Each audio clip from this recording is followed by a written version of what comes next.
The desert air shimmered under the relentless sun, heat rising in waves that blurred the horizon into a trembling illusion. It was the kind of place where time felt suspended, where ancient whispers seemed to ride the wind. And it was here, beneath layers of sand and centuries of silence, that the black stone had been found. No one knew exactly when it first appeared.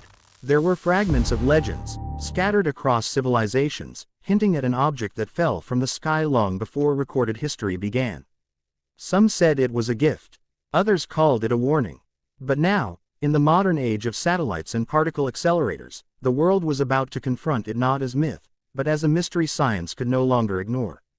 Dr. Elias Warren stood at the edge of the excavation site, his boots sinking slightly into the fine sand. He adjusted his glasses, staring down at the massive containment unit that surrounded the object. Even from a distance, the black stone seemed wrong. It didn't reflect light the way normal objects did. Instead, it absorbed it, swallowing brightness into a depth that looked almost infinite. Hard to believe, isn't it? A voice said behind him. Elias turned. It was Dr. Amara Siddiqui, a physicist known for her groundbreaking work in quantum anomalies. Her expression was calm, but her eyes betrayed a quiet intensity. "We've analyzed meteorites before," Elias replied. "But nothing like this." Amara nodded. "Because it's not behaving like any known meteorite." They walked together toward the containment chamber. Armed personnel stood at every corner, their presence a reminder that this wasn't just a scientific curiosity, it was something governments feared. Inside the chamber, the temperature dropped noticeably. Machines hummed, scanning, measuring, recording every possible variable. And at the center, mounted on a reinforced platform, lay the black stone. It was smaller than most people expected, no larger than a suitcase, but its presence filled the room. Its surface was perfectly smooth, yet under close inspection, it seemed to shift subtly, as if its structure wasn't entirely fixed in space. Elias stepped closer. "What are we looking at, exactly?" Amara crossed her arms. "That's the problem. Every instrument we use tells a different story." She gestured toward a screen. "Mass readings fluctuate. Density doesn't match its size. And the energy signature, it shouldn't exist." Elias frowned. "Explain." "It's emitting radiation," she said. "But not any type we've cataloged.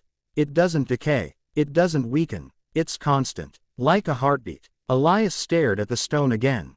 For a moment, he felt something strange, like the faintest pull, not physical, but mental. He shook his head, dismissing it. "Psychological effect," he suggested. Amara didn't answer immediately. "You're not the first to ask that." Over the next few days, the team ran every test imaginable. Spectroscopy, thermal imaging, electromagnetic analysis, each result deepened the mystery. The stone seemed to exist outside the rules that governed everything else. But then something happened that changed everything. It started during a late-night shift. A technician named Luis was monitoring the stone's energy output when the readings suddenly spiked. Alarms blared, lights flickered, and for a brief moment, the entire facility lost power. When the systems came back online, Luis was gone. No signs of struggle, no exit logs, just an empty chair and a screen still displaying the last recorded data, a sharp, impossible surge in energy. The incident sent shockwaves through the team. Security tightened, protocols were updated, but fear had already taken root. Elias and Amara reviewed the footage again and again. "He didn't leave," Elias said quietly. "He just vanished." Amara leaned closer to the screen. "Look at the stone." For a fraction of a second before the blackout, the surface of the black stone had changed. It wasn't smooth anymore. It rippled, like water disturbed by an unseen force. "What if it's not just an object?" Amara whispered. Elias looked at her. "What are you suggesting?" She hesitated. "What if it's a gateway?" The idea sounded absurd, and yet, nothing about the stone made sense within the boundaries of conventional science. They decided to test the theory. Using a remote probe, they directed a focused energy beam at the stone, carefully increasing the intensity. At first, nothing happened. Then, slowly, the surface began to react. It rippled again. The instruments went wild. Space around the stone seemed to distort, bending in ways that defied geometry. The probe's signal flickered, then cut out entirely.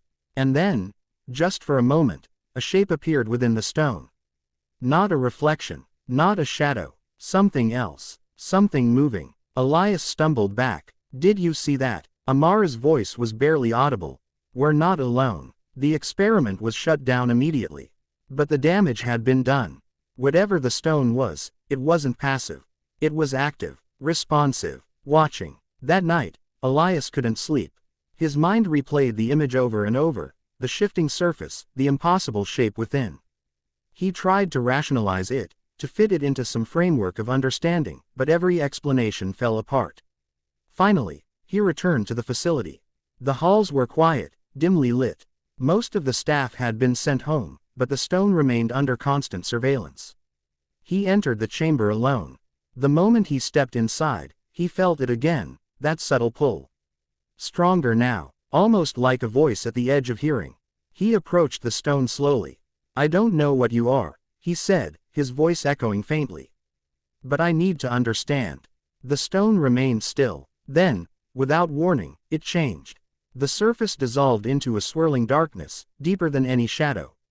Elias felt his breath catch as images flooded his mind. Stars collapsing, galaxies twisting, realities overlapping. He saw places that couldn't exist. Worlds beyond comprehension. And then he saw something else. A reflection, not of his body, but of his thoughts. The stone wasn't just showing him something. It was reading him. Elias staggered back, gasping. The vision vanished, the surface returning to its smooth, silent state. He collapsed to the floor, heart pounding. Moments later, security rushed in, alerted by the sudden spike in activity. Amara arrived soon after, her face pale with concern. What happened? She demanded. Elias looked up at her, his expression a mix of fear and awe. It's not a gateway, he said. It's a mirror. Amara frowned. A mirror. Elias nodded slowly. But not of our world. Of something deeper. Something we don't understand yet. The investigation took a new direction after that. The team began exploring the possibility that the stone was not a physical object in the traditional sense, but a kind of interface, something that connected consciousness with a reality beyond space and time. The implications were staggering. If the stone could interact with the human mind, what else could it do? Could it influence thoughts, alter perceptions, or even reshape reality itself? Governments grew increasingly uneasy. Some demanded the stone be destroyed. Others wanted it weaponized. But Elias and Amara knew one thing for certain. They were dealing with something far beyond human control. As the days passed, more anomalies occurred. Equipment malfunctioned without cause. People reported vivid dreams, identical dreams, of standing before the stone in a vast, endless void. And always, there, was that feeling, of being watched. One evening, as the sun set over the desert, casting long shadows across the sand, Amara stood alone outside the facility. Elias joined her. Do you ever wonder, she said softly, if we were meant to find it? Elias looked at the horizon. Or if it was meant to find us. They stood in silence, the weight of the unknown pressing down on them. Behind them, inside layers of steel and technology, the black stone waited. Silent, unchanging, and yet, somehow, awake.